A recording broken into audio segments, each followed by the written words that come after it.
క్రీస్తు నామంలో మీ అందరికీ వందనములు. మనం ఆత్మను అనుసరించి జీవించే వారమైతిమా, ఆత్మను అనుసరించి క్రమముగా నడుచుకుందుము.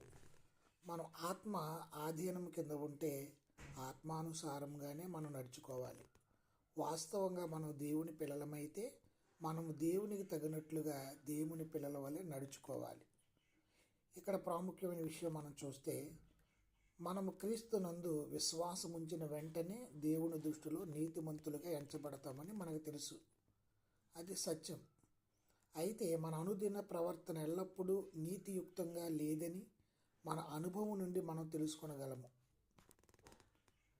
దేవుని కృప వలన మనము క్రైస్తవ జీవితాన్ని ఆరంభించాము అంటే పరిశుద్ధముగా పరిపూర్ణంగా మారుతున్నాము అని మనకు అర్థమవుతుంది.